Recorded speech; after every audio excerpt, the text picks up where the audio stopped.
verify you. All right, we live. It's the Blackout. The Blackout. 1 2 1 2. Welcome back to the Blackout Podcast. I am ODM, one dope Mexican baby up in the building.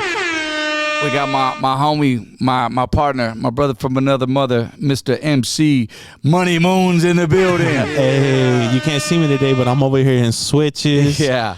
Yeah. I never, addressed the fact that you're an MC, man. So not only is he, because what's crazy is that I didn't know that AD from No Jumper was a rapper, bro. Yeah, he is. He gets down. And we were just talking about, I was like, wow. And then I saw some of his videos. So yeah, go check out Money Moons.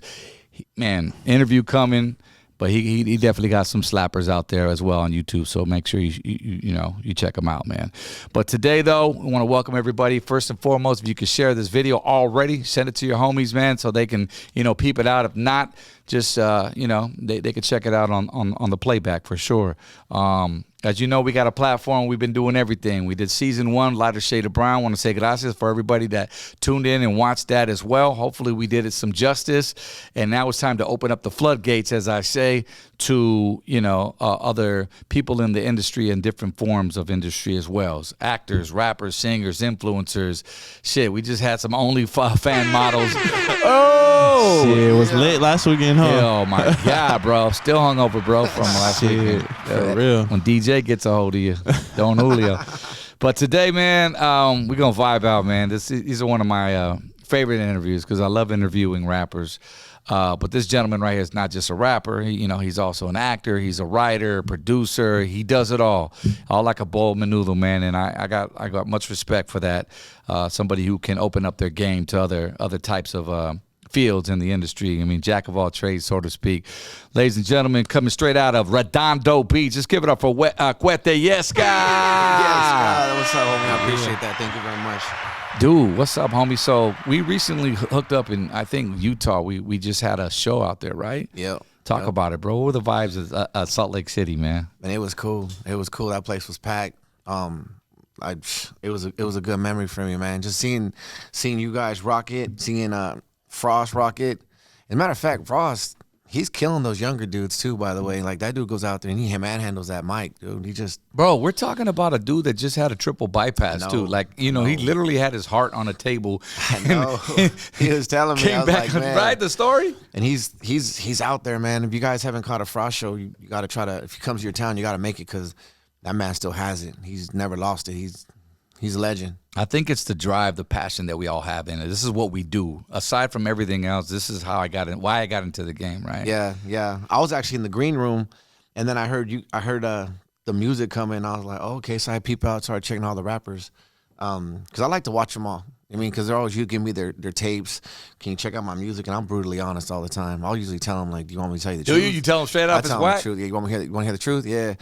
Sometimes they take it. Sometimes they don't. No, I think that you got to watch your timing a little bit. Like, oh, well, people like it the way it is. What'd you give it to me for then? Why'd you ask me then? Yeah, but the ones that listen, I like helping them. That's dope. Because I think, first and foremost, it takes a lot of courage, bro, to come up to you and ask for your opinion, especially someone who's been doing it for so long. Yeah. That just to get to that point. But, all rappers got egos, man. Yeah, they do. But the humble ones are the ones that I like to see succeed. Facts. Yeah. So we had a great time. We partied it up out there. Shout outs to Salt Lake City, Utah for having us out there. Shorty, what's up, homie? Shorty Advance. What up, Shorty? And then the Car Club. Come on, see what's his Takeover. Thank you, bro. The takeover. Shorty. Shorty at the Car Club. No, the takeover, man. Out there representing Utah. And I love it when we go to those outskirt states, or and that's not just Arizona, New Mexico. Like, we go to Utah or Idaho, and then this raza comes out, bro. Yeah, they do. And with that, with liquor, it also comes fights, bro. Did you see all the fights? I did. You know what? This girl actually sent me the video, so I got it. I was like, damn. Oh shit, the fight? Yeah, they were like, oh, and I was like, fuck. They're getting it in. And I'm like, bro, come on. We're all how old now? Like, you know what I'm saying? know, like, right? to still be doing that in the club, but I guess different strokes for different folks, man. Some people just can't handle the liquor. I don't know what it is. I try to avoid the drama. I don't just not into the drama. I try to come do my job. Well, because especially now, right? Because we're a lot older for that bullshit. Man, I can't get hit in the face, dog. I got movies. I'm filming something next week. You know what I mean? I've told someone that before. Hey, we'll get down next week, dog, because I'm doing this movie next week. You can't. Wait, if you land a shot. You had stitches or something when you were younger, right? Didn't you? Didn't I saw somewhere where you got an option from the nurse, like they asked fuck, did you know that? Yeah, that's true. That's true. And they gave you an option, and there was a reason why. And yep. You know, but did you get hit with something? Or I think someone headbutted me, and I was little. I was like maybe 9. Yeah. And someone headbutted me, and I had to get some stitches. And I remember I went to the school nurse, and she's like, "Well, you want butterfly stitches or regular stitches?" I was like, "What's the difference?" She's like, "Well, if you're gonna be famous, you want butterfly stitches." I was like, "Well, you better give me those then." Hell. I just knew that, not that people that work 9 to 5s, and I would totally respect that. Right. I just knew there was something bigger for me out there. Absolutely. I didn't know what it was. But you don't think you'd be like a modern day Scarface if you had that? But there's already a Scarface. There's already one. There's already one. Actually, I was walking out my pad not too long ago, and the screen door, the metal door, banged me in my eye. Yeah. It left a big cut right there. And I had to get like 9 stitches on my eyebrow. And I remember I was bummed out. I was like, that's gonna fuck my face up. Yeah. You didn't have any roles coming up, did you? Or any No, auditions? I didn't, but I was bummed. But you can't even see it no more. A lot of people were telling me, nah, girls like stitches. They like scars. And I was like, all right, let's roll with that then. I mean, you seem like, right off top, like someone who really takes care of themselves, especially your face. I mean, being an actor, I guess it goes hand in hand, right? Yeah, for me, it's I always got to protect my face. Glasses from the sun, put lotion on. Because you never know, man. I might book something where I got to, even like my weight. I mean, I run every day like 4 miles a day, except the weekends. I'm out there every morning running. I feel like I know all my neighbors, whether we speak or not. They all know me. And I try to stay right in the middle in case I got to gain weight, look older, and I got to go this way. If I got to lose weight, look younger, I go that way. So I try to maintain the middle. Lou Diamond Phillips actually told me that when I worked with him on Philly Brown, and I kind of just held on to that, just stay right in the middle. I mean, stay right in, yeah, for sure, because you never know, man. I mean, teachers on me. I deal with eczema, bro. Like, it's crazy. I get these like rashes. You can't see them really on camera, but I mean, it's the weather. It's just the dryness. And you really gotta, don't think you're too macho to like, buy products to take care. You're taking care of yourself. You can't take care of yourself. You can't take care of nothing else. Yeah, for sure, for sure. So 100, man. That's dope, bro. So let's go down the list here, bro. So I was also, you were younger, and there was a famous cousin that you said that you wanted to be like, man. And he was like on Soul Train, and what was his name? Because I don't think Ski Car. Ski Car. Okay. For all the older dudes who watch Soul Train, you would definitely know him. He was 6'5". He's half black, half Mexican. He's my cousin through my aunt. Okay. And, he's the kind of guy when he walks in somewhere, he's not because he's arrogant, but he demands attention. Right. If he walked into a basketball gym and there's a game playing and he walks through that door on the side, everyone's gonna look at him. It's just. And that was your hero growing up, or not hero, but just my dad's my hero. Yeah. But my dad's my hero. But shout outs to Pops. Yeah, rest in peace, Dad. So go ahead. Yeah, my cousin though. He danced on Soul Train, man. He was in the movie. He was in the video "Do Me Baby," Poison, yeah, okay. High Rollers. He knew everybody, man. He's in that video "Bust a Move," but we're talking about not background stuff, like some major stuff where you're seeing him in it. What was he doing? Was he dancing? Okay, dancing. He's 6'5". Stupid, yeah. Soul Train. He's a big dude, man, and. You put him in a video, he's way bigger than everyone else. So he stands out. He dresses in like all He's like white, that white boy, the one that's on black. Instagram right now. Oh, yeah, I saw that yesterday. I saw that yesterday. All over, bro. It's continuously on my feed, bro. That shit's funny. Yeah, man. But those were the days. That's what it was about. Yeah. He started on Soul Train. He was famous. He's more infamous. Because he was famous not for like not a talent, but he was on TV. So people knew him. And he would come to my basketball games, my brother's graduation, and people asking for autographs. And I was like, that's my cousin. That's my cousin. Like, how proud. Of course. Yeah, and I wanted to be just like him. I wanted to have that presence. Even before that, when the butterfly thing, I knew. But then he started popping up. I was like, then I started figuring out what I wanted to do. Yeah. Then he did, after Velvet DeVoe did the Poison album, he did the next album with him called Hootie Mac. And he was on maybe 3 songs. He got a gold album for that. So it was a gold album. So he actually did sing? He rapped. He rapped. Okay. He rapped, but he didn't really pursue that career. He never dropped any bars with you? No. But you know, when he started rapping, I was like, I could do that too. I'm gonna be a rapper too. And you were how old at this point? Oh man, I was probably Like middle school, right? 12. High school? Yeah. Yeah, I was little, and How old were you when you first wrote your first rap? I was like about 12, 13. Around that time? Yeah, you I remember remember it too. I do. Spit it, bro. I was Come like, on, bro. Spit Spit it. it, bro. Dude, I was like, I'm as big as a tree, and you're as small as a flea. You can't get with me. You're just a sucker MC. You know what I mean? That was like the first thing I ever wrote. I'll never forget it. That sounds like a 90s rap, 80s You know what rap, I mean? bro. Yeah. No, for real, because I always remember mine. I can't What's remember yours? my fucking phone number. Huh? What's yours? Yeah, what's yours? Stu, my name is Rob. My age is 13. I'm so damn fresh. Just listen to me. I'll come to your party and rock your mic. I'll bust a rap that I know you like. I'll make the girls make a scream and shout, because when I'm on the mic, there is no doubt that I'm the fresh. Bro, I know it all, bro. Man. I know it all. And that was when I was doing the middle school dances, rapping there and shit. Me and my Dude, boys, that's my crazy. beatboxers, shout outs to boxing. But those were the humble beginnings. That's where we Yeah. started, man. Look what we're doing these That's where it all days. happened. And like I was telling you earlier, dog, like your instrumental was the first one I ever rapped to, like ever Sunday afternoon. Oh, And shit. I remember I was in my car. My brother had a basketball practice, so I'd sit in the car and I'd write rhymes to that track. Then I ended up recording it later. You know, back in the day, they'd have a radio, press play, record. Right. Another radio put play. I made Right. like 2 albums like that. And when you do that, there's no fuck ups. You got to do the whole thing straight. Right, right. So They I don't did- know about it nowadays. Yeah, I was on the floor rapping, just doing it, and I did a whole album like that. I remember my dad came in, and he was like, "What are you doing?" I was like, "I'm gonna be a famous rapper." He was like, "Man, you got a better chance to get struck by lightning." I said, "Well, you better give me a helmet, things. I'm gonna happen." Wow. And then before you knew it, I kept sticking. I never gave up. I mean, I never gave up. Yeah. And my dad became like my biggest fan, my biggest supporter. Dope. He was, you know, He believed in you after that. He did. He was giving my CDs to his friends, and he was so proud. It was a cool moment. You for think me. because, and I'm pretty sure it is, one of the reasons why it was like your son telling you I'm going to be a DJ. And you try to tell that to an older dad, you know, father, like, well, first of all, like DJing, that's no job. You know, they Yeah. used to tell you that How back you in the make money day. doing that? Yeah. So you think that was probably one of the, he just didn't have belief in it because Probably. it wasn't as big, or, you know what I'm Well, saying? there's residuals now. You know what I mean? So we're getting paid. You know what I mean? What did, how long ago did Pops pass, man? Like 7 years ago. Okay. But that was my hero, man. If it wasn't for him, I wouldn't be here. I'd probably be, you know, the old school term, dead or locked up in jail. Yeah. Because you know what my pops did?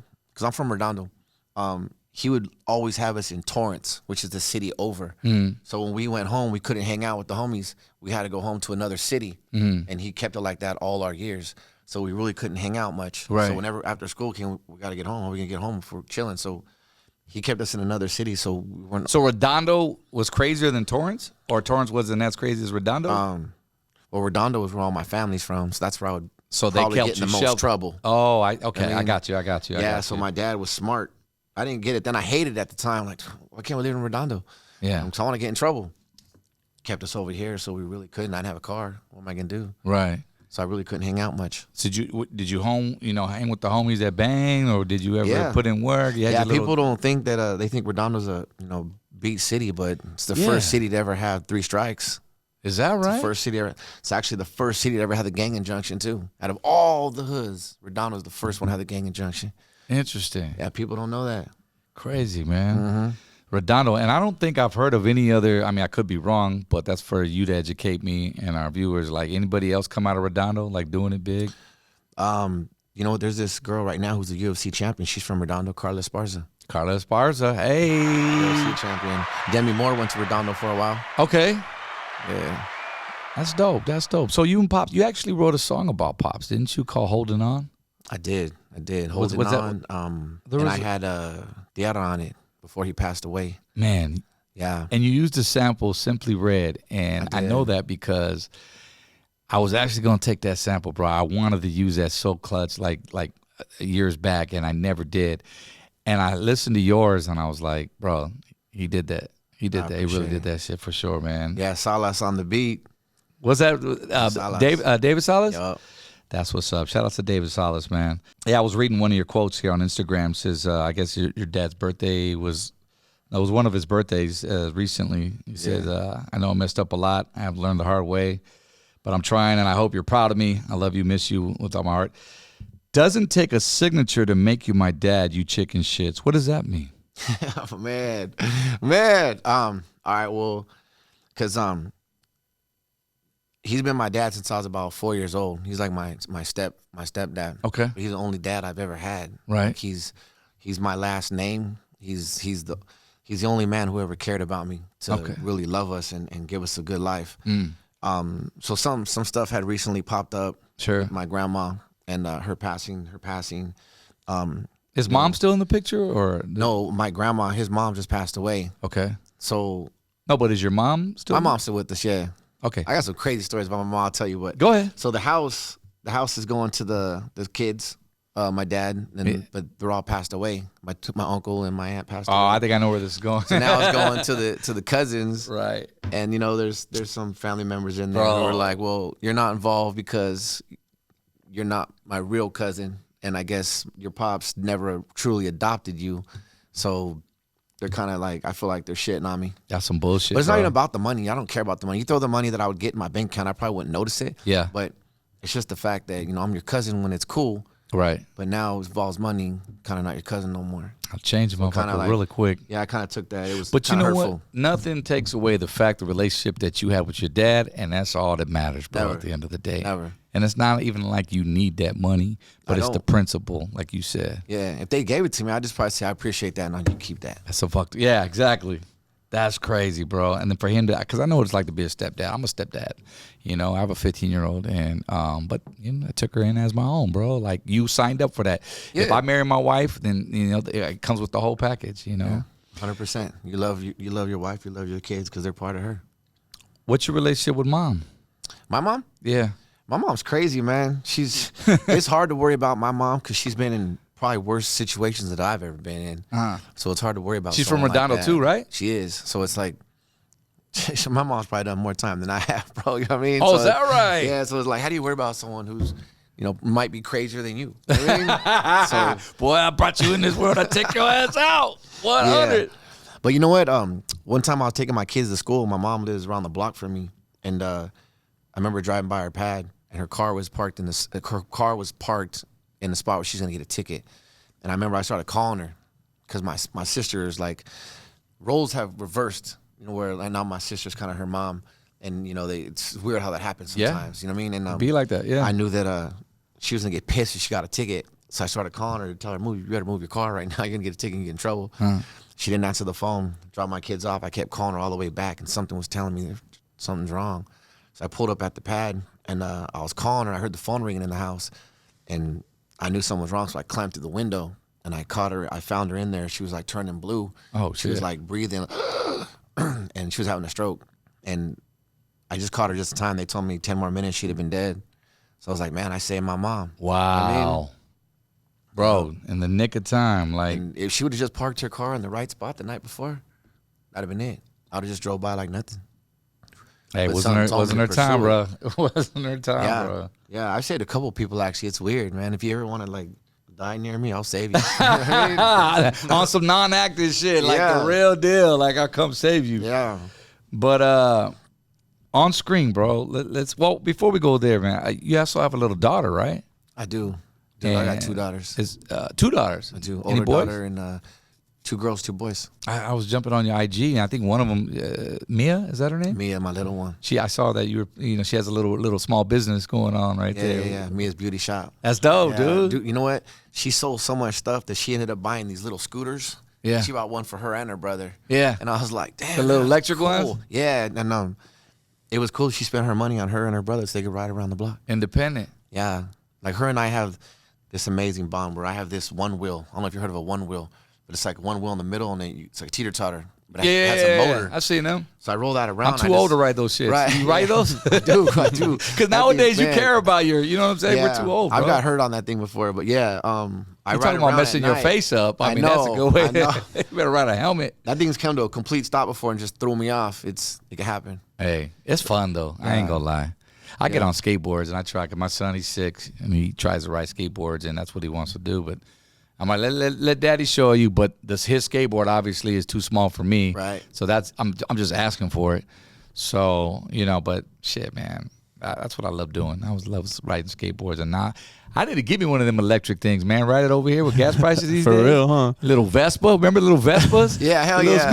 Yeah. Hey, what you say, Boo? And we were talking about one of those, weren't we? Yeah.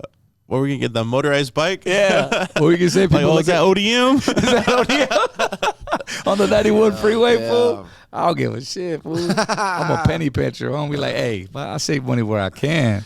Yeah, me too. You got to, man. Especially living in California, bro. I mean, shit. I mean, you living by the beach too. That's got to be even. It's just way more expensive. Wow. You're paying for that inch beach view you get. You know what I mean? Yeah. It's expensive. Crazy. It's where I'm from. What am I gonna do? Plus, I'm in LA for acting, so I can't venture out too far. That's cool. I mean, at least you right around the block where everything's at, man. I've been out here all these years and 30 plus years, and just that drive be fucking with me to LA, man, all the time. I know.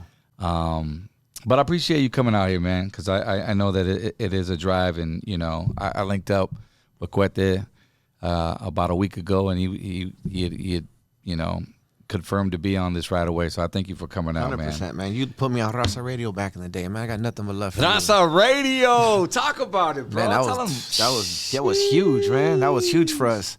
I remember getting on there. I was like, "Fuck, this is my time. This is gonna bust me out." Like I was so excited, homie. Like, fuck, that was one of the platforms that was pushing people out. There you go. So we started that out when I first got on radio, bro. That was like 2000, and maybe a little, about a year after, because I think all the fools that I was producing out of the Bachelor Pad, man, over here to the Brown Royal Kingpin shit, Mr. Capone and Shadow and all them, that was the goal. That was the plan, to provide a platform on it. So at first we had this Thumping Chicano Rap Hour. It was with Thump Records. Right. Bill Rickers, Bill Walker has started that out, and then we just continued it. We just switched it out to the Raza Radio, but yeah, bro, those were good times, and everybody was like, "Dude, what happened to that? What happened to that, man?" But it's just politics involved with the radio stations. You know what I mean? The corporate wasn't ready to see us shine yet. You know what I mean? That must have been hard. 'Cause you probably had everyone hitting you up, getting you on, and you can't tell them no.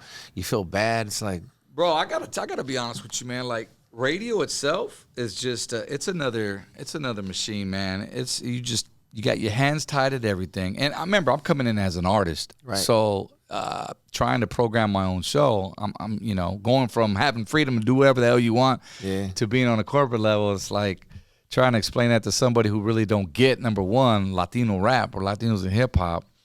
It was just it was one of those things, and it went away, and then I just started doing like Freestyle Fridays, and I just local rappers and whatnot. Any way I could do my part. If you know, Inland Empire, I mean, I put on for 20 plus years, so now you're doing it again. I mean, this is it, bro. Now you're doing it again. Thanks for having me again. No, gracias. The blackout. But over back to you, bro. So CUETE YESKA.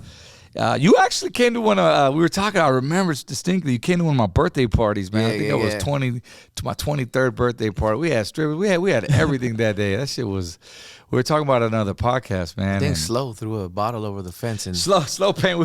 Slow Pain's actually my cousin. Is that right? Mm-hmm. Oh, let's talk about that, man. Yeah. My aunt is married to his uncle.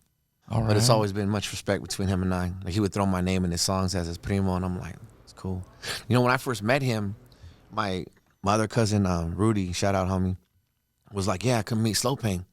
So I remember I drove out there, and he had the Thump record truck wrapped, and I was like, oh shit, this one Money Made was out. Yeah. I was like, man, that song was banging. Slow Pain was one of the OGs, dog. Yeah. That fool had it. Shout out to Tony G, who produced that too, by the way, man. Legend right there. He doesn't get credited enough, but facts. Slow was a character, bro. He was funny. He was smart. He knew how to make money. He knew how to rap. He knew how to write. He wrote for a lot of artists. Yeah. And his voice stood out. Yeah. Yeah, bro. I remember I went out there to meet him, and he was like, just keep doing what you're doing. Keep doing what you're doing. And I was like, shit, I'm not doing much. Like, I'm trying to get it going on. Then I hooked up with Rec. Rec was crazy, man. He had the CD, and he had his cell phone on the back of on this phone, on the CD. Yeah. Hit me up. Like, he didn't give a fuck. I mean, he was He was a Suge Knight of the Chicano rap back in the day, dog. He was 6'2" with the bad attitude. You know what I mean? And rest in peace, man. yeah, Reg, man, that's my ambassador of Quan. I always say that. You know what I mean? It's true. If it wasn't for him, I would have ate a lot more shit trying to come up. Yeah. Because when I called him, and he was like, yeah, I rap too, man. I rap. He's like, you rap? I was like, yeah. He's like, let me hear you rap right now. And I was like, I was young and hungry. Yeah. And he was like, you know what? You're fucking dope.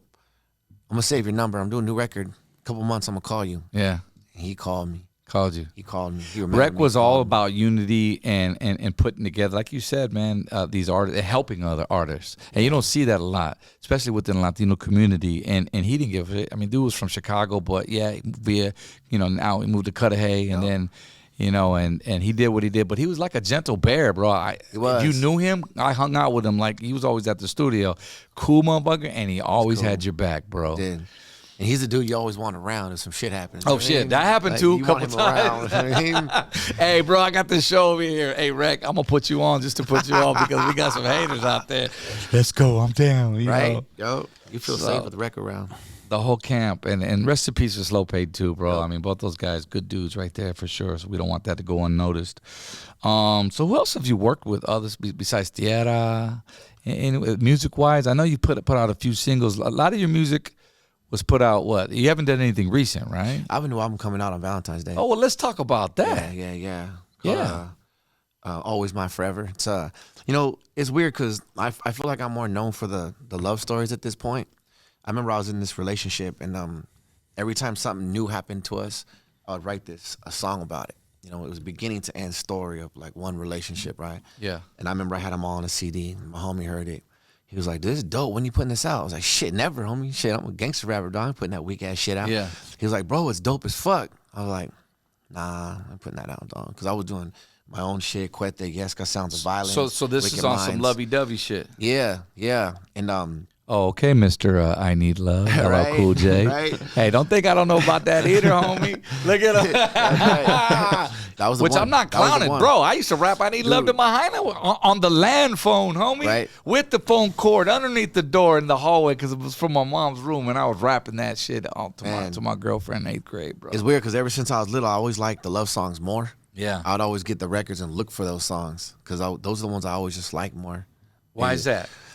I don't know. It's crazy because my brother always tells me, your outside don't match the inside, homie. I'm like, well, fuck, I'm just a cool ass motherfucker. You know what I mean? Yeah. And But it's weird. females like those. So I mean, You like those? You going with the females? Plus, yeah, I'm just who I am. I mean, I like the music I like. Yeah.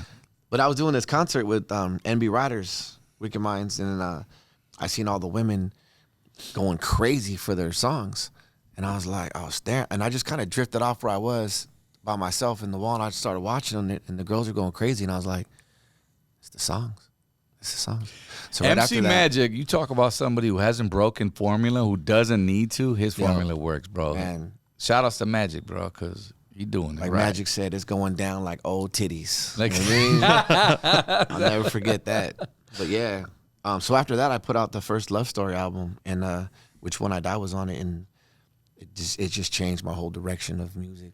And everyone, I think it's dope to have versatility, bro. You got to. I mean, that just defines who you are as an MC. You're an artist. The term artist is a creator. Yeah. And if I can do a love song, turn around. Look at Pac. Pac was Right. talking about, keep your head up, dear mama. And then on the flip side, I wonder why he called you bitch. Yeah. Like, it's just, I think it's different scenarios that we live through. And, everybody's human, bro. We all experience that. Now, All back of to us. your Valentine's album. Talk more yeah, that about album right there, man, it's probably one of my favorites. Salas has produced probably the last 5-6 albums I've done. So it's with him again. He just knows me. Like, he'll always just work the boards the way I already want it. I don't even got to ask him at this point. He knows your flavor. He knows your it. style. And this album, it means a lot to me because it's every song. Sometimes you make so many songs. I try to figure out how am I gonna make a new song about something I haven't done yet, like a new topic or a new way to come at it. Especially, does age play a factor? Because for me, I know there's certain shit I can't rap about back then, Like anymore, like anymore that I can now, because it just won't be believable. right? You know what I'm saying? Yeah. Like, I don't want to be that older fool trying to be young. I just rap about facts, my life Right. now. Yeah. When situations come up in my life, it's very therapeutic for me to get it out of my system. Salas always tells me, I feel like I'm your producer, your counselor. Sometimes I'm your, you know what I mean? And it's true. Because he's the one that's in the studio with right, you. I'm in there and I'm always just free to do what I want to do. Do you write in the studio or do you have your shit already written? No, I'll come there prepared. I'll come prepared. I like to be in my own vibe when I'm doing it. Do you write over beats or do you write without beats? I write to the beats. Okay. Yeah, because sometimes the melodies might not match. Well, to me, I feel. Yeah, I remember growing up, it was just, we didn't have that luxury. I mean, like we do nowadays. I mean, you could download a YouTube video. I mean, we're talking late, 80s, bro. And it was like, I would write my raps. And then the producer, whoever it was, be like, oh, I got a beat for that. Or I got a beat for that. Damn. And then they would throw me the beat. Nah, bro, I think that's what's made me a better freestyler, too, an artist, just without having a beat. Yeah, I mean, I would rap over beats after they were written. You know what I'm saying? The old and I still write on paper, too. Do you? Yeah, I don't do the phone thing. You don't do the phone thing? No, I see people doing it. I'm like, nah, it's my it's the way I do it. It's my formula. Yeah. You know what I mean? I'll get an audition, and even though I have a printer at the house, I'll send it to Staples, and I'll go print it and come back because that's just the way I like to do it. You know what I mean? You won't print it at the house? Nah, it's just since before I had that printer, I'd always go to Staples. So it's like, that's my routine. Yeah. And it's weird. You know what I mean? Yeah. But I just went there the other day and the dude was like, I saw you on this, fool. They get excited sometimes when they see me in there because they know I'm an actor. Yeah, bro. And they'll come up, I seen you on this, I seen you on that. I'm like, oh, I appreciate it. How'd I do? Sometimes I don't see the shows, you know what I mean? Let's fast forward then, man. Now let's talk about your acting career. You're doing the music thing. You've done that and continuing to do it. Well, since you brought up this fool, that's your latest right now. It's on Hulu. It's also featuring Freaking Quiones, Creeper, Chris Estrada, Fabian Alomaro. And I watched a few of the episodes already, and I'm already... You see me? I haven't seen you yet. Well, no, I saw episode one. two. I saw one. I didn't see... No. Yeah. I was on second one. They're looking for someone to come. They have an old beef, and they're trying to go get the old homies to come back them up. And then they come to get me, and I'm having a back problem. My L4, my L5 are hurting, so I can't really fight with you. I can't help you out, bro. You know what I mean? Yeah. So it's funny, though. Their writing is great. Chris and their team, Pat Bishop, they're on to something special. I think it's funny, man, and it's good to see, again, Latino actors and producers just spreading out to all these different platforms, digital platforms as well. It's a lot, it's come a lot further since where we've started. I mean, we're talking early 90s. I mean, we had the Latino Music Awards and so on and so forth, and that shit was dope to be a part of. Right. But, bro, to know that where we were to where we are now, I mean, let's talk about it, bro. I mean, you were down there you were with us. You know what I'm saying? Back in the day. You know what I mean? Like, how have you seen it evolved as far as Latinos in this whole industry? Music-wise? Yeah. Well, it could be just as a whole. I mean, let's just take acting since we're talking about acting. Well, you got the show Mayans. So we got our own show now. We got this full. It's growing. Right. We got a lot of great people out there who are representing us. We got Gina Rodriguez out there. I remember when I first met her when I did Philly Brown with Lou Diamond Phillips, and she was brand new to the world. I remember I gave her a ride home. Put her bike in my back seat, gave her a ride. Yeah. A couple years later, she's Gina Rodriguez. Now she's on Jane the Virgin, and she's blowing up. Right. That's blowing right. up. My wife watched that. Yeah. It I happens. remember. I remember I was driving down. I saw it on a billboard. I was like, holy shit. I'm around the right people. You surround yourself with the right people. It'll happen for you. Is it true? Is it just kind of like music, or one viral video, one like Just leading one. role that'll just set you You up? know what? It's just one audition could change your life. Shit. One audition. I just got to land one audition and change my life. Not to bring this name up, but when I think about that, Ryan Seacrest, bro, his story, Mr. American Idol, bro. I remember when I was working at Kiss FM in LA. Long story short, this fool was on his way out, literally he was working at Star or something like that, 98.7, and he was walking out, and he was doing auditions at the time in LA because that's what you would do. For an actor? Yeah, for an actor. I didn't even know that. And he landed the American Idol role. And they were about to fire. He went from being fired out that motherfucker to scoring that role in American Idol. We saw how big American Idol. To producing the Kardashians. To producing the Kardashians, to Kiss FM hiring them back that Hosting morning. New Year's Eve. Bro. I mean, so that goes with what you were Ryan's just saying. fucking roses. Right. I love that shit. Love that show. I feel like he's gonna get his ass kicked somewhere along the lines, dog. Cause he's fucking up a lot of relationships, bro. Is it? Yeah. He better watch it. I mean, I don't know if he rolls with security or not, but Yeah, the Vato, you better watch what he's doing. That's tight. I didn't know you worked with him. That's cool.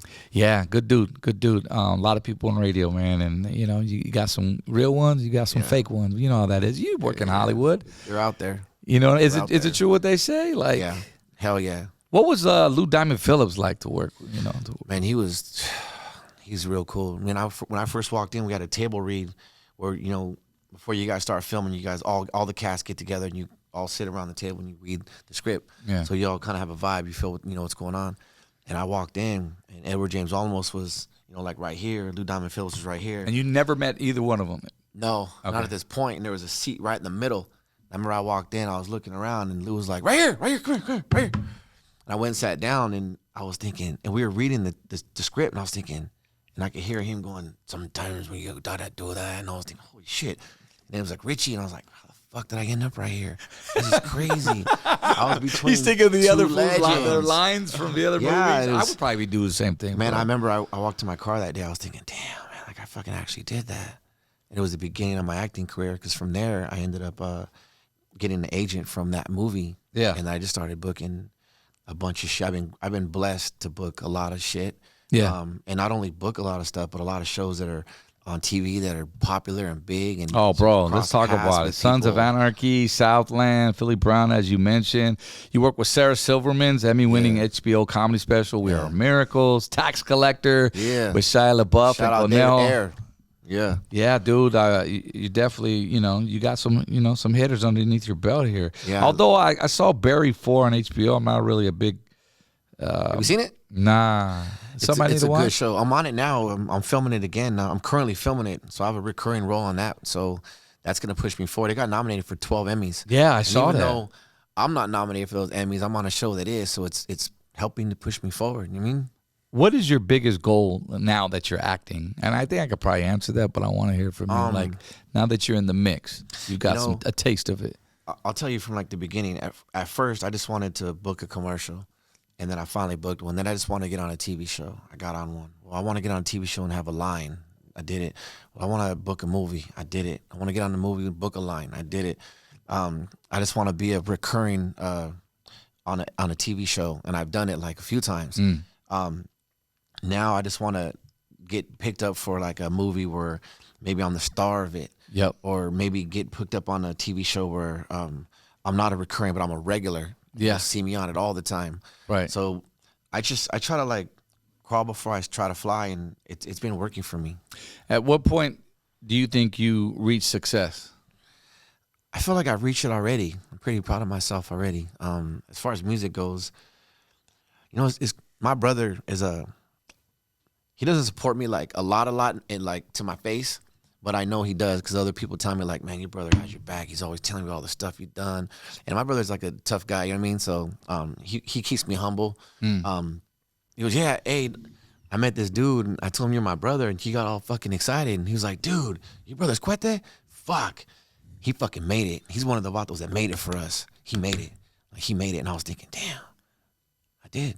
You know what I mean? Like for music, I gave it my all. I never stopped trying, and I feel pretty successful. I scored a hit. I'm cool. You know, I'm still doing music. I'll probably always do music because that's my passion. Yeah. And it helps me therapeutic, like I said. And I'll always just be an OG B-boy where that's what I like to do. Yeah. I feel like acting, I'm on to the second half of my career. That's such a blessing, bro, to have an that opening. other part. Yeah. Yeah. And going back to your relative story, your brother, like that, I think I had shared a similar story too. You know it's real. Like when your your immediate family are sold, even the ones that are like your dad was like, wasn't about it in the beginning. Your brother, I'm sure he was like that at one point. Yeah. But when just to be somewhere in a random place and somebody comes up to him, okay, well shit, yeah, my brother's doing it now. Yeah. That's humbling, bro. That's dope. Yeah, he keeps me grounded and level-headed. That's your older brother? Older brother, yeah. How many years are you apart? Like a year and 11 months. We look so much alike, dog. He looks like Little Rob because he got that fucking goat. You know what I mean? Okay. He looks like Little Rob. And yeah, we look so much like. I'll use his ID if I ever get like in trouble. Yeah. Matter of fact, I think I go to court for him, so he has a good job, right? So if he can't miss his job, he'll send me to court for him, and I'll go there and I'll be like, not guilty, and I'll just deal with it. Bro. I mean, I got an uncle we've who's done it 7 before. years older, same thing. We look alike. And I would use his ID to get in the clubs though when I was a youngster, bro. That's dope. Believe it or not, it worked. I don't That's know what how it family's worked. for, man. Yeah, man, for fake IDs and just taking one for the team, bro. Hell yeah. So, what would you say out of all the roles that you've played or movies that you've been in, which is your favorite, or is there one? You know, I just they say in Hollywood, if you can't get the roles you want, you got to create them yourself. And a lot of actors want to do that, and they talk about, I'm gonna write this movie, I'm gonna write this short film, I'm gonna film it. But I actually done it. I've wrote my own films and I filmed them. I have this movie called The Turnaround. It came out like maybe 2 years ago. I got Glenn Plummer to play my counselor, OG Bobby Johnson, and that movie was about so I'm like a mental health activist. It's a big problem out there, and I put it out there publicly that I've suffered from mental health in the sense of anxiety attacks, panic attacks, where I feel like I can't breathe, and I'm not like, people come up to me too. They're like, "Hey, how do you get rid of that?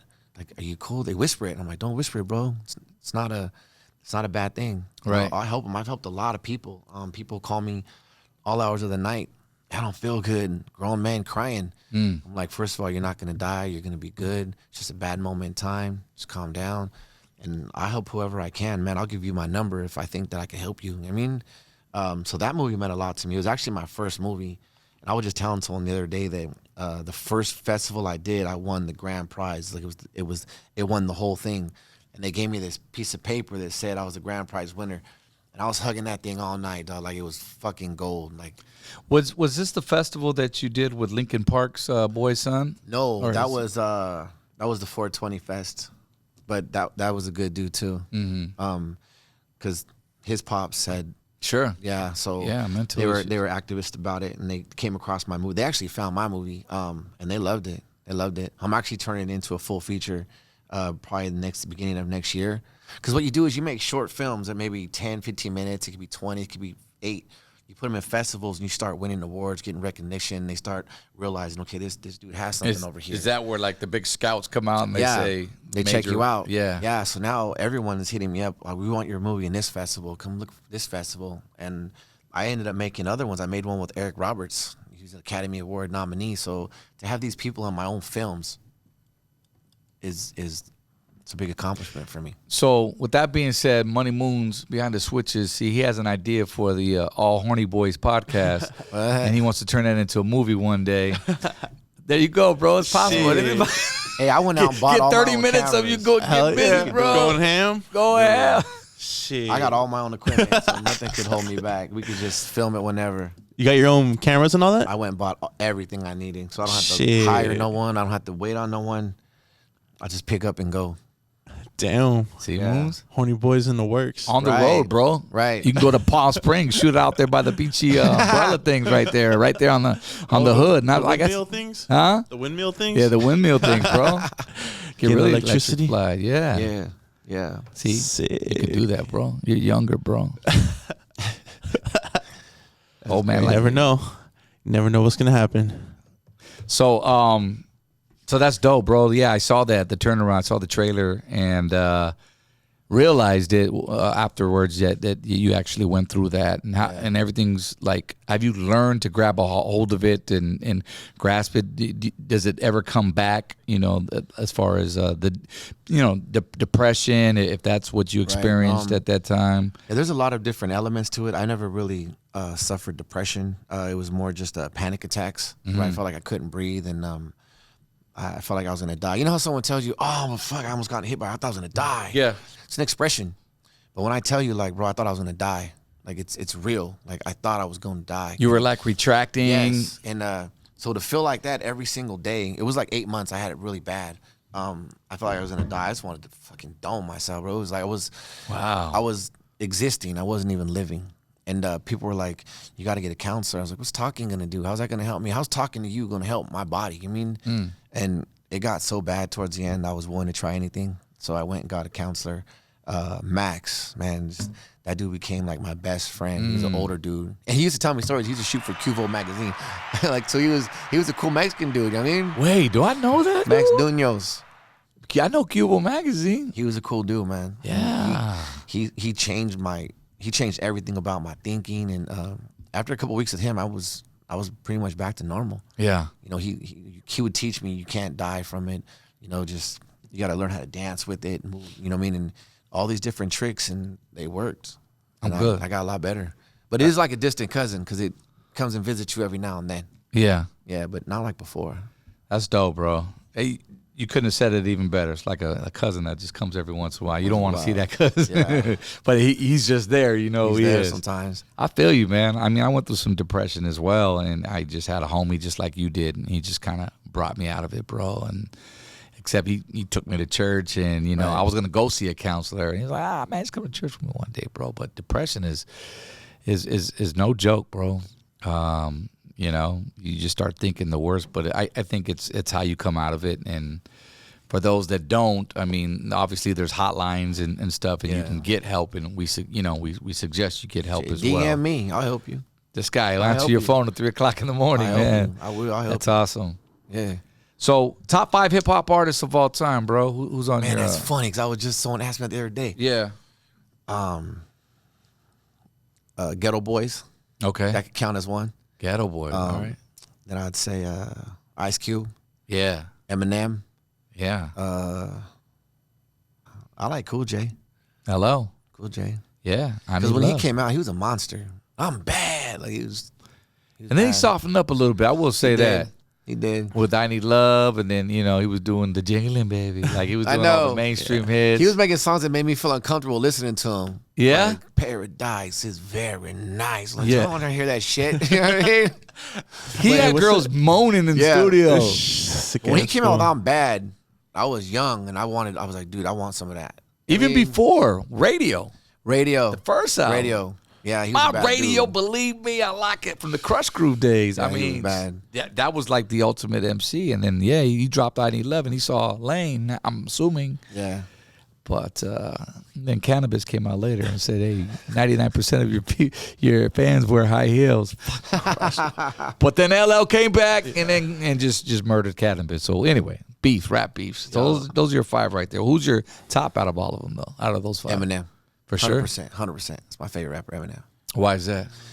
Because he's lyricist. Can't really, no person. You wouldn't see him in a color, battle? Creed. No, I wish that fool would diss me. I'll be happy as fuck. You know what I mean? I'll print out the lyrics and frame it. I was like, fuck, yeah, he did. That's when you know you made it. When that fool disses you, you know what I mean? What do you think about the Game going after Eminem recently? I mean, a lot of rap artists did, but Game just did a song, right? Game a clout chaser, I dog. heard it. Is that what it is? Yeah, he's falling off, and he needs to diss people to stay relevant. I agree. That's what it Straight is? up. I agree. Yeah. He's a long way from the first record. Yeah. That first record was fucked up. If he The would have stayed on documentary? that for a minute, Yeah. he'd have been the man still. But I agree. I love his first album. yeah. And then after that, I think I heard him on like a Lil Wayne song, whatever he had. I think he sounds like whoever he's rapping with. Maybe Yeah. that's just me. I think he did a song with Tyler the Creator back in the, and it was Man. like, and I'm in radio at this time, and I'm hearing all these records, and they're working these singles, and I'm like, we really gonna play that? Like, bring that West Side Story, bring that. Right. You know what I mean? Right. You know when I knew that he'd fallen off when he started coming out calling it Bompton because YG did. And I was like, dude, you had like 4 albums out. You didn't say that one time. You had a chance to do that then. You had the chance to own that word, and then he came after YG and started calling it Bompton. I was like, oh yeah, bro, you lost it. You lost it. He's done some shit though, man. Shout outs to the Game. I will say that. I mean, he made got his hits. mark. He had hits, bro, and he was under Dre. Come on, man. Mm-hmm. 50. Like, what are your thoughts on today's rappers though? Like today's rap, period. I mean, I'm not even gonna say Latinos. I'm just gonna say as a whole. I just don't like that they don't really put. I don't feel that they put their heart in it. Very few do. Like J. Cole, he's dope. Kendrick's dope, but He's naming all my rappers that I listen to that I Yeah. co-signed today Yeah, because he just- gets it because they tell stories. tell stories. They tell meaningful stories, and their rhymes are. You can tell that they're working. You know what Right. I mean, these other dudes, I don't know what they're doing. I don't understand that. I can't vibe with it. And I have like my younger son, Anthony. He likes it. Yeah. He plays some songs with me that I like that are cool. Yeah. But for the majority, I'm like, he's off beat right there. He's like, no, he's not. I'm like, he's off beat, dog. Like he's off beat. No, he's not. He's not. He's not. He's not. And I'm like, oh. You know what, bro? Low key, like I used to think the same when I was producing a lot of rappers. I mean, I won't mention any names, but a lot of like Latino rappers. Right. And those motherfuckers were, a lot of them were offbeat as hell, bro. And I'm like, this ain't really for everybody, bro. Because you got to remember, at the end of the day, I'm still an artist. And I still got my pride. And I still got, my years that I've put in. And I'm here to help you, especially if you're in my session. You're not going to prolong my session because you're off beat. I'm going to show you how to be on beat. But some people, you just can't teach that. But I will say this. Nowadays, bro, there's a lot of dope Mexican rappers, bro, Latino rappers, man. And shout outs to them because I feel like they grew up in listening to the 90s rap. Cubes, the Pox of the world. There's some out there. There's some really dope ones who are actually on beat. Yeah, that off beat is just, I'm like a. But that seems like it's a trend now. It seems like that's the way that and I'm going. That's like the new style of it. Yeah, I don't get it. I don't either, bro. There's a lot of shit. I think the 90s rappers understand. killing the rappers today. Yeah, and they're so way more advanced now too. Yeah, the 90s rappers didn't have all that shit. And they're still killing them. Facts. Yeah, including the videos now. And me and Moons, we always have this conversation about these fucking 2.5 minute songs, bro. Yeah. I'm always ranting and raving about that. Everything's just shorter now too, bro. I feel like people have like a shorter attention span. So 12 bar verses. Yeah. The verses are like, it goes like verse, hook, verse, hook. That's what I do, bro. Right. That's what I do. I just feel like. And I think it's because, like he said, the attention span's not, especially on a visual. Right. It's kind of like the old days when you listen to radio, right, in your car, and you got 6 channels. If you put it on one channel, oh man, I don't want to hear that song. Well, I've never heard of this song. Let me go to number 2. Boom. Oh, there's a commercial on. Boom. 3. I don't want to hear a commercial. Oh, this is a cool song. That's my shit right here. Yeah. Same shit. People you give them 5 seconds.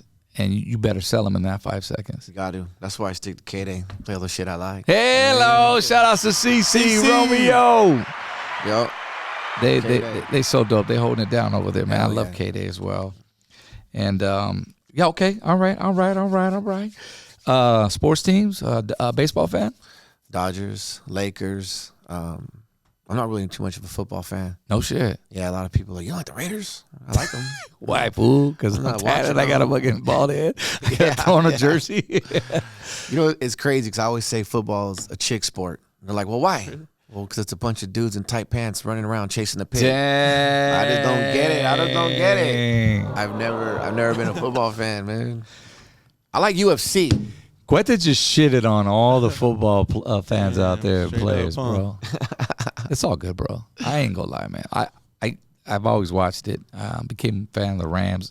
You like the Rams? Good 7 years. Why you say it like that? Super Bowl 56? What are we talking about, man? They're like the Clippers, dog. Why is that? I don't know, because they're like a B team to the Raiders. That's fucked up. They're like the Clippers. Damn. See, the Clippers. See, you went there with that. Like when the Clippers were going for the title, I was rooting against them. Like, dude, you can't win. You're going to make LA look bad. You're going to fucking Clippers going to be the champions here? Yeah. Fuck that. Wow. I don't want to live to see that shit. Wow. You? Lakers are nothing. Hey, so you're a Laker fan, right? Lakers. Kobe or LeBron? Fuck LeBron, dog. Fucking Kobe. Fuck LeBron, bro. Fuck that fool. Right. Kobe all and it day. sucks because my middle name's James. And I can't even get the jersey. I'm like, fuck, I can't wear that shit. I can't stand that He fucker. said, why does every LA fan hate LeBron like that? I feel like every new age fan likes LeBron, but like all the old school fans are all Kobe. You know? Kobe. All the that kind of youngsters makes like sense. LeBron. Like with us and Jordan. It's like, yeah, exactly. I'm still liking Magic. You know what I mean? Magic. Koopaloot. You know what I mean? Magic had them hands. Magic, man. No look passes. All-star team. Kareem Abdul-Jabbar, all that, man. But LeBron, the dude came and won a championship. Why you going to get mad? I know, He right? gave y'all a championship. I think we gave him a championship. Ooh, okay. We brought him in, huh? Yeah.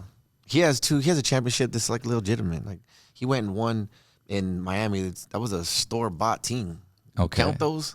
Oh, okay. I mean, he has that's 2 true. victories. I mean, you count that? He took like a pay cut too to go to Miami, huh? So he could On win. purpose. Yeah. Just like Kevin Durant did over to go there. to the OKC, huh? Same But he took a shit. pay cut to go win, and he did. Yeah.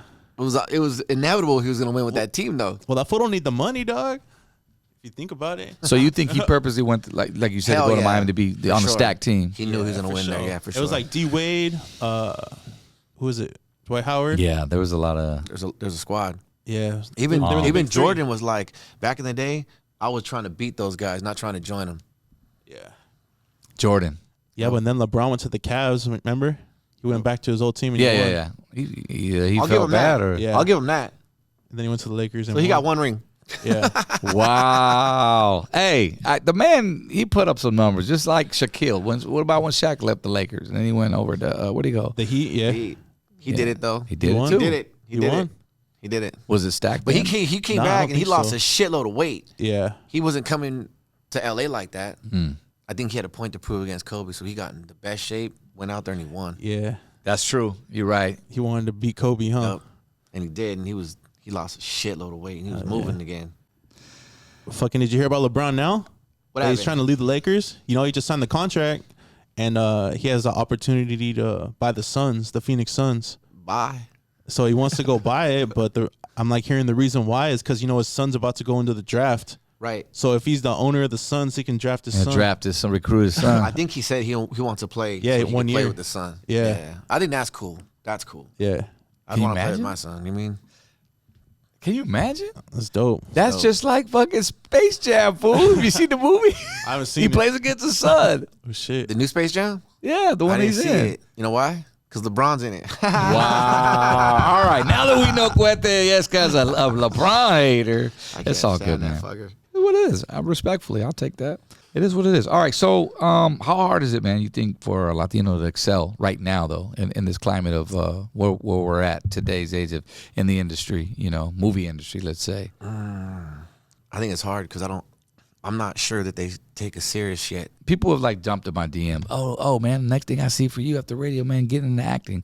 I've heard that every now and then, Right. but it's like it never really crossed my mind. I think I went on a couple auditions when I was younger during the LSOB days, and I auditioned for Dangerous Minds. Oh shit! Really? Yeah, bro. That's dope. And they wanted me to play like, you know, like straight gangster role. Did know, you almost just get whatever. Nah, bro. I think Man. I sucked, bro, because, well, obviously I didn't get it. Right. And I didn't get a call back. You know what I mean? I just think that not everybody can play everybody's, you know, can play, you know what I'm saying? Like Right. any role. Is that true? If you're a one-trick pony, then nah, you can't do it. Because I try to play everything. Like I'm on this TV show called Better Things, and I play an accountant where I don't have like cholo style. You know, I wear glasses and nice shirt, clothes, and Right. so I switch it up. Yeah. You can't always. That's why I don't tattoo my neck or my head or my hands. You know, I want to. I wish I could, Yeah. but then I'm always gonna be stuck in that box. I can't play nothing else. What are your thoughts on it's cliche? I mean, the question probably gets asked a lot, but I mean, it is out there that the roles that are there for Mexicans with bald heads and they always say they get the same roles, meaning the Yeah. gangster, the cholo. There's a lot of actors pan, out there who just are cool with playing those roles. are though. cool with playing. They're cool with Ooh, it. all You right, know? all No right. hashtag cholo on everything they do. I personally don't do that because I don't want to be stuck like that. But if it makes sense, it's going to push my career forward, then I'm down to do it. That's dope. That means you're very picky, you're very choosy to what he picks. So you just don't take any role No, like some people might. no, I can't do that because if it's a role, not just doing it for like money, it's not pushing me forward. It's not It's not genuine. really- It's too. just my heart won't be in it. There you go. There you go. Man, I'd love to play some comedy shit, man. Like being up there, man, with those fools. You know, Really? That'd be dope, man. It just so happens I'm writing a comedy pilot right now, Is that and right? I just got Frost in it. And Frost said, I'm down to do it. I said, if I write you in and it gets picked up, you down? He goes, that's what I want to do. Frost ain't funny. Damn. Frost, fool. you ain't funny. I can write him in. So if I write the shit, it'll be funny. I mean, Frost be that dad that just fucking. He be that loca dad, bro. You see him be the loca. He was like, man, he was like the dad that was like, you know, whip your ass, man, for Yeah. coming home late. But that's the first time you saw Trejo too. Did you know that? what's that? In that movie. Yeah. It was at the park with the lunch First benches, time you bro. ever seen him. You know, we had a couple songs on that joint, on that soundtrack. Did you? Bro, we had Two Lovers. That's right. Hey DJ. That's right. That's right. That was with Frank V, Shot Proper though. They were on there. Dude, they're talking about doing a part two. But they've been talking about it for years though. Yeah. See, if They need to. I play that for that. You would be perfect, bro. You'd be dope. That would probably be a legendary role. So I would do it. It's amazing how like those movies back then are just iconic Yeah. these days. You can make a career off that and just go do car shows and you did one big Oh, movie I know. and you could just I do it with Sunday sign- afternoon. Yeah. Well, always, as long as our both playing our shit, all we say, bro, hey, we'll be touring for life. Man, that's dope. You know what I'm saying? But tour nah, forever. let's talk about the comedy skit, man. I'm down with it. Well, can I get an audition? Yeah, I mean, I'll put you in, man. I'll put you in. It's funny because I want to use that song "Homies" in there. Yeah. Yeah, who owns that? Well, we can talk about it. If we get it picked up, they gotta pay whoever owns it. Yeah, we're definitely going through some some master-ish conversations right now. Who owns the masters and all that political sticky shit. So, but once we iron that out, yeah, we'll be. That's good what to I'm go. actually working on right now. Is this pilot? It's stressful. Yeah. Writing is hard work because you got to make sure it's funny. I wrote like a lot of it already. Yeah. And then I was talking to this script doctor, which you take your script to him and he'll tell you it's in a wrong format. So I wrote movies before and you could just pick up and go, but a script, you got to have a cold open, A story, a B story, and there's like so much elements to it. You're like, you just can't have a bunch of funny shit for half an hour. You gotta have a storyline what you're trying to accomplish. There's got to be like a drama scene. There's got to be like all that. Yeah, or it's a lot of work, man. So are we talking a 30-minute your project? 30-minute, but if it's on like Hulu or Netflix or something like picks you up, it's probably usually like 22, 23, 25. So it shouldn't be that hard to write. You would think, but Bro, come on, man. Be like Ice Cube on Friday, huh? Yeah, bro, come on, man. There's a lot of those movies. CUETE YESKA, the plug up in here, boy. ODM on a feature next to CUETE YESKA And Frost. Frost. man, I'm one of those dudes. I'm a go-getter, man. If I set my mind to it, I'm gonna make it happen. Like I always say, someone asked me the other day, like, well, what do you mean? I was like, okay, well, when I bought my tour bus, I didn't have no money to buy it, and I was out driving around all these places looking for a tour bus to buy. Right, down like this one, and I found it. This is what I'm gonna buy right here. Yeah. 25,000. Okay, cool. Now I just go get the money, and I didn't know I was gonna do it, but I knew I was gonna do it because I was out there looking for him, talking to this guy. I'm gonna come back and buy it next week with no money, right? And then I got the money. I figured out I got the money. You raised 25 racks. Yep. And then within like 3 months, selling CDs, touring. Yeah. I paid everyone back. Yeah. Now I own this bus. So you still got the bus? Yeah, I got 2 of them. 2 buses? Yeah, I ended up getting 2 of them. So if I want something, I put my mind to it. What you need 2 buses for, CUETE? Just to give people jobs, man. So they're out there touring around, selling CDs. Better listen to this, man. There's homies who can't get work, so they're out there hustling. I'm a hustler. And they're hustlers, too. So, and both buses are wrapped? Yep, both rap, making money. So And you send your team to go sell your CDs? right. Yep. Wow. It's cool if you get a rapper on the bus, if they're trying to be rappers, then they work harder, trying to promote their stuff, which is cool. Yeah, I got one I don't over here mind on the it. I don't saying? Right mind now. it. He trying to put it. Well, he might stay. I don't know. We'll see. He ain't wrapped my bus yet.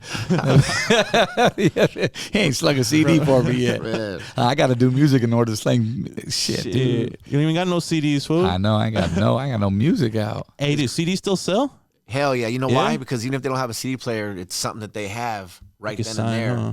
Yeah. Matter of fact, my brother saw you at a hotel in San Diego at one point with his lady, and it was a lot of shit of brown. We had the artwork on it, right? You know what I'm talking about? Probably the first one, Brown and Proud. No, it was like later. Laying in the Cut was our last one. I mean, yeah, Laying in the. No, If You Could See Inside Me. You can see his side. Yeah. Fuck, We'll do that it on album there. was hard, bro. That had some fucking hits on Gracias, there. bro. And my brother got it. This is before I was even really rapping. He got it signed. You signed it for him. My brother was like, hey, it's in her name. You know what I mean? Because I don't want to get it signed to you. I don't want to make you look stupid.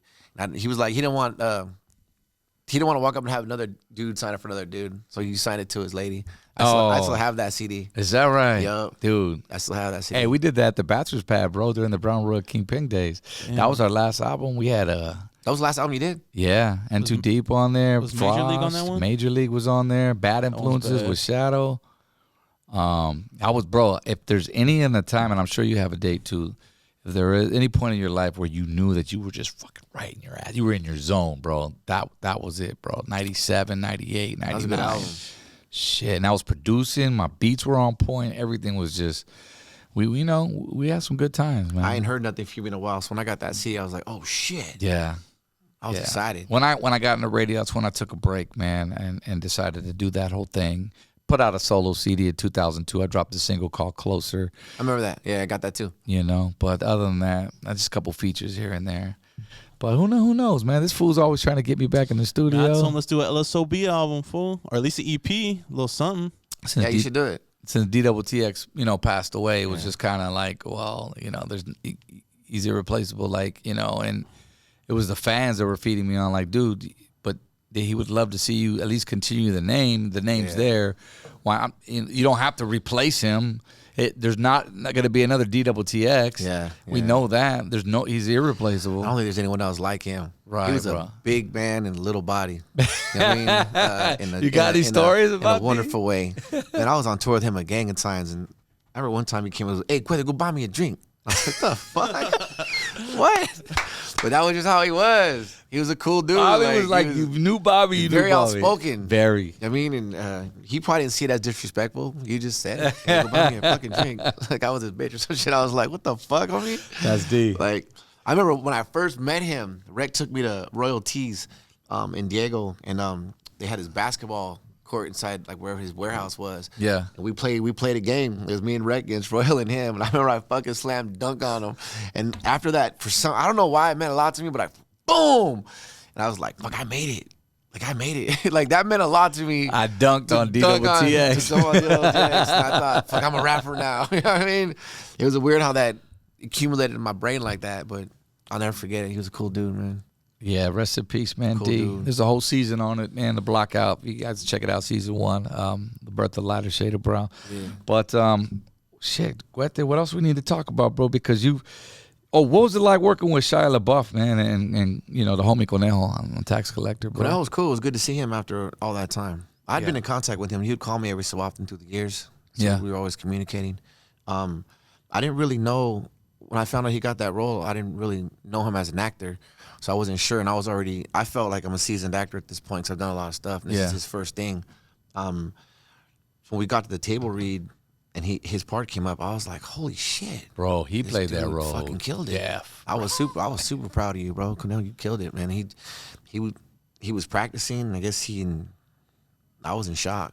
Yeah, you do shows with him? Do it. Yeah, I was just with him, and after I saw you. Yeah. Last week we went to Idaho. We had a show there, and he had a show. Our show was Friday.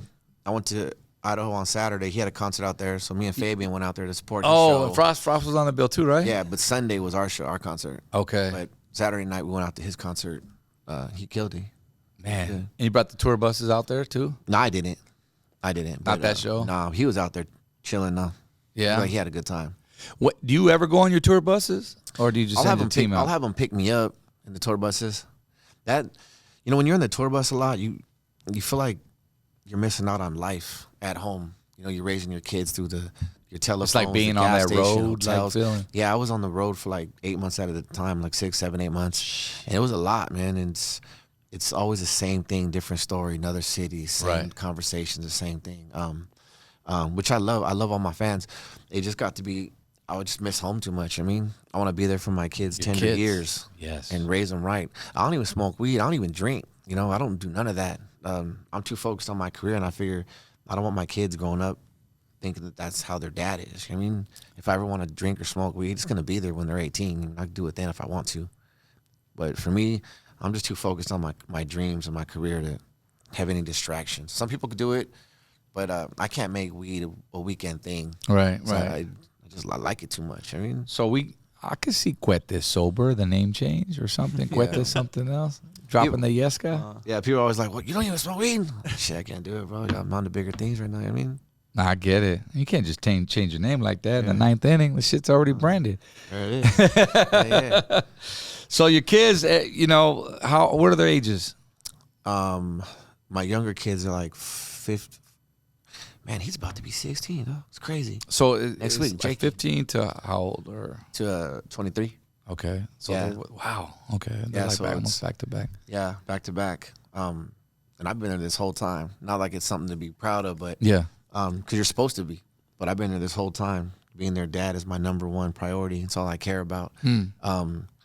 Like just last night, my son, I picked him up from school, and he was like, "Hey, Pops, what are you doing tonight?" I was like, "Nothing. Why?" He's like, "This girl invited me to the beach. Can you take me?" I was like, "Yeah, I'll take you."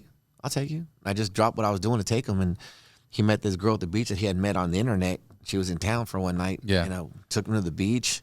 He got to hang out with her, and I think the fact that he asked you to take him says a lot. yeah, 'Cause most kids are like, yeah. he's, And I was thinking it was cool that he wasn't shy, he wasn't embarrassed. He wanted to go meet this girl. I was like, yeah, I'll take you.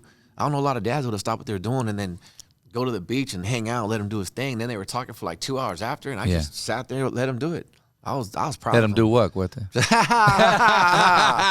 my older son, man. That's my older son, dude. My older son. Here's your condoms. Here's your money. Man. Buy something to drink.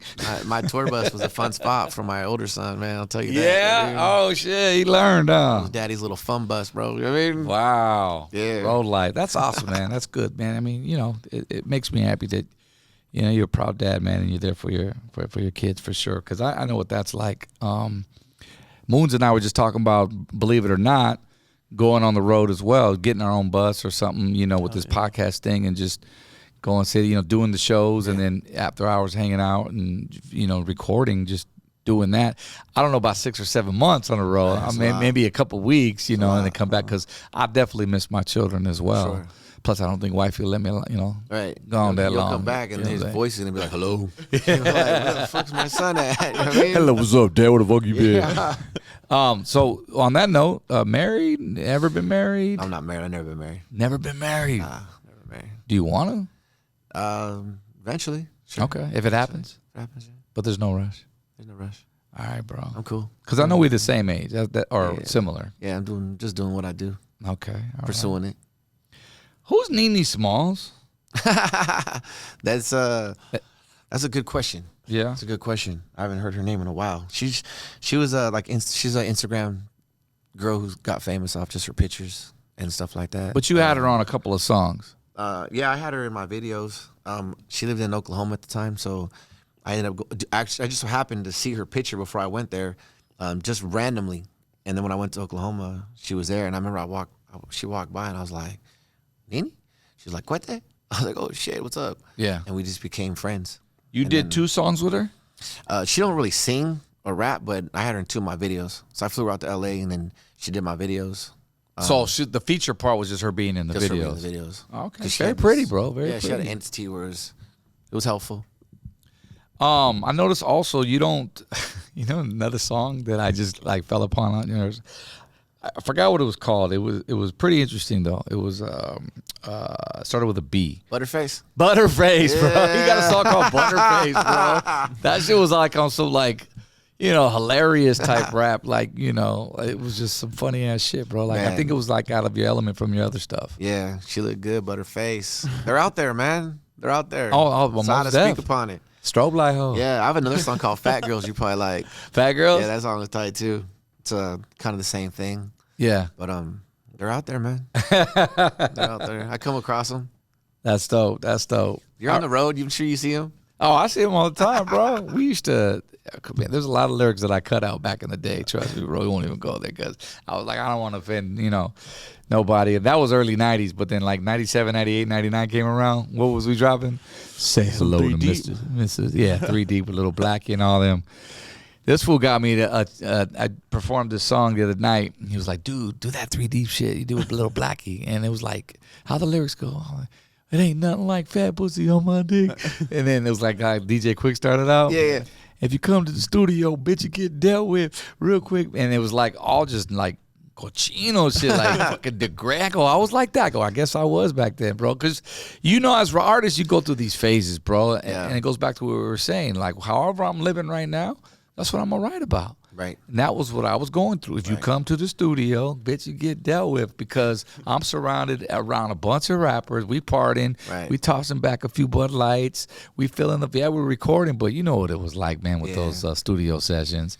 Those are the best times. Bring your homegirls. Those are the best times, man. Best times, man. We may or may not record some shit. You know what I mean? Yeah, facts, dude. I did this song. Never mind. I ain't want to get into it. Cuete Yeska in the building, man. Hey, brother, I want to thank you so much. I don't want to take too much of your time, but shout us out what you got coming up. I know you got the album coming out, the Valentine's Day album, right? Yeah.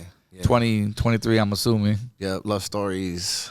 You can also catch them right now on this fool on Hulu. This fool, it's doing really good. Proud to be on it. grateful that funny. they cast me to be on that show. So make sure you guys check out this full on Hulu. Shout outs to Chris Estrada. And I also just did my first full feature called The Trade. So it's a story about like my life story growing up. And I've done like a lot of short films. Yeah. This is the first full feature I've done. So it was a major step up for me. So I'm pretty proud of it. So that's going to be coming out 2023. next year. Yeah. Dope. And I'm working on that pilot. I'm going to get you one. Man, come on, bro. You hear that? You heard it first from CUETE YESKA. It's already on tape. So if he tries to, like, you know, not answer his phone one day, you guys help me comfort this fool, right? We'll go all the way to Redondo Beach for that, man. Hell yeah. Once again, man, thank you guys for watching the Blockout Podcast. Artists, let's talk about it really quick. Moons, I know we were talking about this off air. We got a new feature that we want to go ahead and discuss, and it's called Fire or Nah. All right, and it's basically involves new artists or up-and-coming artists, or if you got some music out there you want to send it our way, you can. We'll drop the email in the description, because at the end of the day, it's all about using the platform to get your music heard. Do that with your boy ODM, Money Moons. We want to take a look at it, take a listen. If you got videos, that's even better. The email's in the description down below. Hit us for that, and then we'll explain a little bit more on the response, how that thing goes down. And there'll be a trailer for it as well, a little teaser. Anything else, Moons, you want to wrap forgot, up? bro. I got you something. What you got? Oh, shit. Oh, I got a T-shirt. Yeska. Yeska. World famous. That's dope, bro. That way you can wear my name without wearing my name. Yes, sir. Yes, sir. We had a song called World Famous too, man. Me and Yeah. Bobby. So that's just It's dope. funny because I make booty shorts to say my name on them, and it's weird if you give them to your friends, girls and shit. They're like, "Hey, bro, I'm my Hey, Moons will appreciate that one, bro. Hey, what you, a side law? What was you? They're like, don't be giving my girl my Nah, shorts, my girl bro. size small, fool. That's dope, bro. Hell yeah. Shout out your merch. You got your store, your shop. Yeah, just hit me up on Instagram. I have or CUETEYESKA.com, but Instagram, hit me up on Instagram. Hell I got, yeah, I got bro. all my merch on there. I'm rocking this on the next podcast, man. That's right. CUETE I appreciate YESKA. you. Gracias, Thank you. bro. Thank you All for good, coming brother. through, Thank man. you so much, brother. Hey, share this podcast once again. Please subscribe if you haven't had a chance to. Boom, boom, boom. Give it a big like, and we'll catch you on the next one. Peace out. Blackout boys.